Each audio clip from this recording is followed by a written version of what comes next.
जी, हमें आपने बोलने का मौका दिया, उसके लिए बहुत बहुत धन्यवाद। लोकतंत्र सेनानियों के सम्मान विधेयक 2024 संशोधित की सूचना के संबंध में बोलने का मौका दिया, उसके लिए बहुत बहुत धन्यवाद आपका।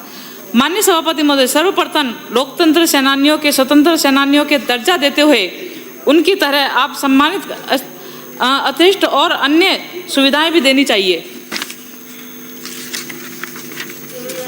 बिल में कुछ खामियां हैं जिसे दूर करने की आवश्यकता है। इस बिल के जरिए आपातकाल के दौरान DIR और मीसा बंदियों की पेंशन और अन्य सुविधाओं के लिए संवैधानिक प्रावधान किया जाना था। इसके जरिए लोकतंत्र सेनानियों को पेंशन के रूप में 20,000 रुपये प्रति माह और चिकित्सा सहायता के रूप में 4,000 रुपये तक की राशि देनी होती है सुनिश्चित,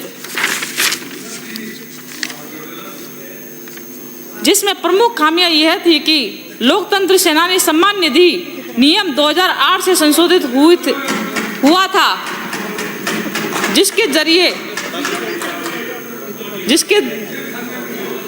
जरिए DIR व मीसा बंदियों को ही नहीं CRPC की 107, 116, 151 धारा में बंद रहे या कम से कम 1 माह तक निरुद्ध रहे लोकतंत्र सेनानियों को भी पेंशन और मेडिकल सुविधा दी गई थी। आपने जालौर जिले के तत्कालीन प्रमुख की पत्नी आनंदी संदर्भ में पेंशन आवेदन की संबंधित जानकारी मांगी थी।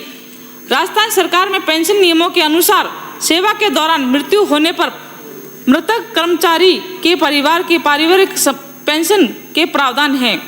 पारिवारिक पेंशन के लिए आवेदन प्रक्रिया और समय सीमा के संबंध में नियम निर्धारित है। आप आमतौर पर पारिवारिक पेंशन के लिए आवेदन करने के कई समय सीमा नहीं होती है और पारिवारिक सदस्य भी समय आवेदन कर सकते हैं। हालांकि यह आवेदन की देरी होती है तो पेंशन स्वीकृत और भुगतान के निलंब हो सकता है।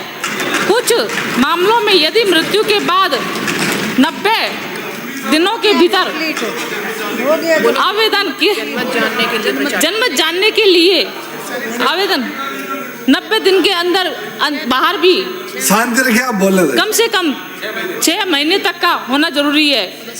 लेकिन आप लोग 90 दिन में थोड़ा होता है, टाइम तो लगता है सर।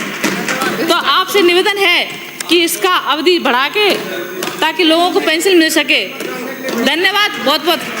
श्री रफी खान परिचालित किया जाए, जन्म जानने के लिए प्रचारित किया जाए और आपका बहुत बहुत धन्यवाद। मैंने सुना इतना मगरूर